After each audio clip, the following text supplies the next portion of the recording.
pandisa mahandcuffs kudaro ndichibva ndatoti musandipise henyu. Akabva watanga kutora cigarette lighter vachindipisa meso necigarette lighter. Vakandisunga, mumwe akatsikirira, ndakatsikirwa navanhu 3. Maive vapolisi kemberi apo kana kuti maive mumba make mudining.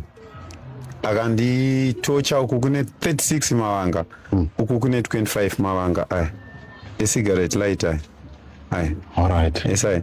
Saka ndabva ndatizoni no imimika musanditoche henyu. Pamadays angu amuna mune 2 days dzangu aya. Torai $51 yacho ipapo yamuti ma$3 ashota.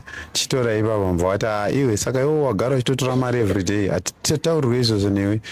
Muri Zimbabwe pane nyaya iri kundirwadza yababa vanonzi Sign Morgan vatakaita interview kuEpworth mwedzi yapfuura. Kazoitwa zvakare interview naTete Tilda paStar FM vachitaura kuti kune varume vanozviti ivo mapurisa or mabodyguard. Varume ava vakavapisa neacid, vakada kuvapisira mumba. Video yayo yatakakuradzai paya yamuri kuona pascreen. Baba ava vaenda vachikumbira rubatsiro kuti ndodawo kubatsirwa kuti vanhu ava ngavasungwe. Vasungwa nekuti vari kuti vakasungwa vari kubuda, vakasungwa vari kubuda.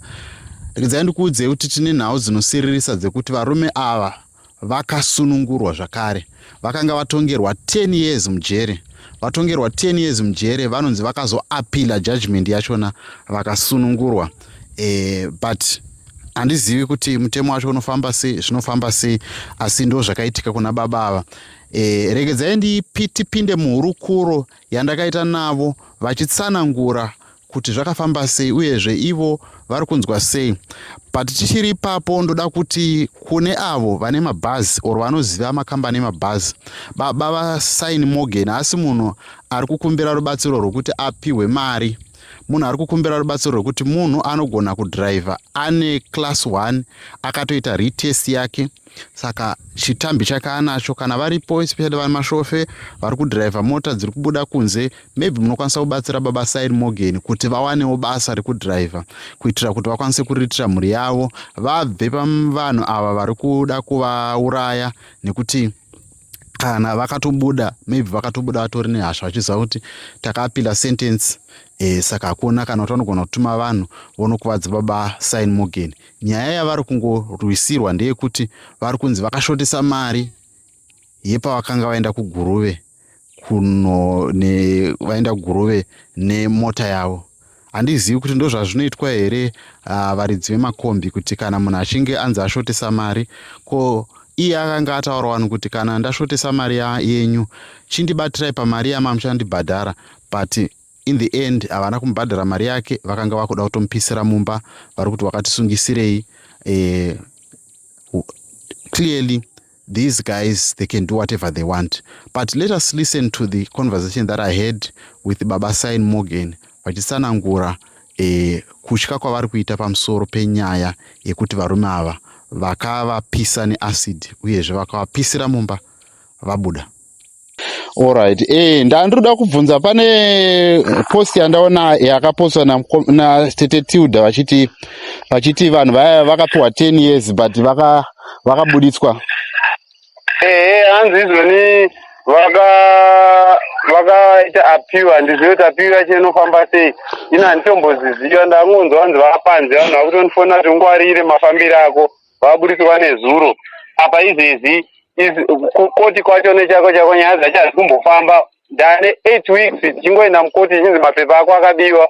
Ndofunga ndo zvavaiitira izvozvo kuti izvoni vakwanise kuti vawane mukana wekuita appeal. Because dzimwe nyaya dzitori mukoti dzitori pending, hadzisi kumbofamba kana. Saka apa vakaipa. Sure, kana mataona Tete Tilda vaposta pa social media ndizvozvo zveshuwa. Alright. Saka imimi muri kurarama sei? Muchiri kuEpworth here? Upenyu hwenyu hwakamira sei? Ndiva baba, so ndiko kwandiri kugara, but ndiri kumberi kwacho asi kusaidi kwekwe ndokwanga ndine katakishop kangu pandinongopota ndichidzokera. Saka apa ndatokavhura nenyaya yekuti vanhu havanga vamukati. Saka apa kana zvatodai, so ndenge ndakutotya manje kuti hauzoziva kuti vanofunga mweya upi. Ivo havazokuataka but unogona kuatakwa nevamwe vanhu vasiri ivo. Alright.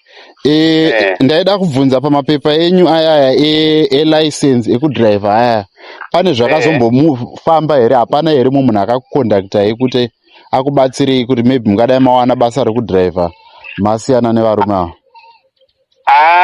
Izvozvizvi handisati ndambowana munhu anondibatsira, hapasati paita munhu anondibatsira, asi ndiri kungofamba naro rakadaro. Pane kamwe kakombi kananga nda kutomunikina ndaingofamba naro rakadaro rakatsva kudaro nepepa rekuporisi. Alright. Ndisiri kurangarira paya pamakabvunzwa pandakakubvunzai ndikati muchiti izvo bepa renyu rakatsva, saka rinenge ida kuti murinyuwe muitirwe rimwe neritest racho. Ndizvozvo ndoda kurinyuwirwa riche rimwe kuitira kuti ndisazonetsana nemapurisa pakufamba mumugwagwa. Alright, okay. Saka izvezvi kukanzi kwawanikwa basa, mutori redi kutoshanda? Basa rikatowanika nditori redi kutoenda kubasa izvezvi. Alright, okay. Taida kuti kumbire mhuri yeZimbabwe ikubatsirei kuti dai pawanikwa basa rekuti mukwanise kushanda. Saka izvinezvi mhuri yenyu iri munayo ikoko here kana kuti iri kumusha? Mhuri yezvinezvi ndinawo kunoku, nenyaya yekuti izvoni vanga vambouya chitika timboita kabasa ikaka kemutakishop aka, saka vanga vari kunoku. Okay. Alright. Ndaida kuti asi muri kufila safe here munavo ezvinezvi manzwa nyaya iyi? Manera ndinamborara ari ngovhunduka richoti pakaipa. Alright. Kana umbofira safe nekuda kwekuti unenge usingazivi kuti chii chavachafunga, because vakatombosangana nemumwe munhu akaenda nohwitinisa kunhirikini kuporisi ka kwavakandira acid paipai. Vamuti tichasangana kana idzapera idzi. Alright. Saka munhu iye paatongoonawo vabuda darabva afona akati hokowe be careful vanhu vaiva panze. Alright. Saka apa tazobvunzawo vamwe vanhu zvikanzi vakaita appeal, saka hanzi vakati hanzi tatongwa sirizo tawanzirwa makore, saka da kudzokorodza kutongwa here. Ndobva vabuditsiwa? Vakatobudiswa panze, vari tofamba panze izvezvi. Apa chinoshamisa vamwe vacho vanga vari pabheo vakaburiswa futi vari panze izvezvi, saka vese vangowo panze. Vanga vari vangani zviya? Makati mabrothers handiti? Mabrothers tu vese vanga vari mukati ndo vakabuda nezuro, kwozoita mashamwari acho avaituma vaiti takatumwa nauyu panyaya yekundipisira mumba. Vakazouya vamwe vakazobvuma kuti takatumwa neuyu, vakabva vanyorerwa maafidhavhiti acho mutori navo, vakatozotaura mukati mekoti chaimo vawanzi chibudai out of custody, mutibatsire kubata vamwe vanhu, shamwari dzenyu muchibatsirana neporisi kuti vanhu ivava vave vari padhuze. Saka vakabva varegerwa futi vari panze. Alright. Ndichirangarira makambonditaurira muchiti muda kuenda kuti mubatsirwe nevanhu vemusangano vepati. Nyaya yachona yava papi? Vakatiwo kudii panyaya yenyu? Panyaya yangu iyaya vepati vakati izvoni kana idzi dzikapera dzese, because yakazopatsanurwa kuti yetisheti yavaenza havana kupisa iwe vapisa president. Saka iyi inofanira kutongwa iri payo yega. Saka yanga ichinzi idzi dzikapera kupinda idzi dhoketi iroro rochipinda manje. Alright. Mati mavabata here nekuda kwenyaya iyi kana kuti muchiri handisati ndavabata, ndakangobata tete Tilda chete nezuro ndichivaudza kuti izvoni ndo zvaitika. Vabva vanditi alright vachandifonera gai tione kuti tingaite sei. Alright. Okay. Zviripo here zvamuda kuti mutaure pamusoro penyaya iyi, zvamuri kufila semunhu ane chinyunyuto pamusoro pematongerwo aitwa nyaya iyi, kuti vanhu vabudiswa asi imi vane zvavanga vakuitai paupenyu hwenyu? Hongu zvekutoti izvozvizvi ndakutoti kana kukangoita chando vanhu vakutozondudza kuti kurwadza kwazvikuita nekuvava uku ichando zvinomuka nekutera chando. Apa ndatoremadzwa nevanhu ava but unonzwa dare kana kuti vamwe vanhu vachitsigira kuti zvavakaita zvakanaka, vachitodya mari pamusoro pezvinhu zvakashata kudaro. Saka ndotokumbira kuti chero dai papa nemagweta anogona kungondibatsira. Magweta acho handinambobvira ndakazombowana gweta, because ndinongoenda nomira ndega mukoti, saka uye anenge achingondidherera kuti iye anenge ane gweta, saka rinobva ione usingazivi mutemo rinobva rangokutsikirira kana nekanya kadikiri ngokukonesa, saka kana usina gweta unongori chisela inenge ichingotera. Saka ndobva ndotochema dai ndandaona munhu anondimiririra pamwe zvinhu zvese zvaita zvakanaka, munhu anoziva mutemo. Alright, munofanira kumbozama ve-legal aid. Legal aid I think inobatsira vanhu vanenge vasina maloya kuti maybe vakwanise kuapila nyaya yenyu. Ndeimwe nzira yamunogona kushandisa iyo. Ve-legal aid vanofanira kunge vachikubatsira, kana kuti ve-Zimbabwe Zimbabwe Human Rights, malawyers human rights, munofanira mukwanisa kuenda kumaofisi wavo kuna Fourth uku kuti vakwanise zvakare kukubatsirai movatsanangurira nyaya yenyu kuti yakamira sei. I think ndo mamatanho amunogona kuita, maybe makamirira kuti pawane vanhu vanokubatsirai. Saka ndaida kubvunza kuti imimi nhamba dzenyu todziisa here kune vanoda kubatai panyaya yebasa nevanenge vaida kubatai panyaya yekukubatsirai pakutaura nemagweta apa kana kutaura mukoti kuti nyaya yenyu maybe inogona kuapiliwa?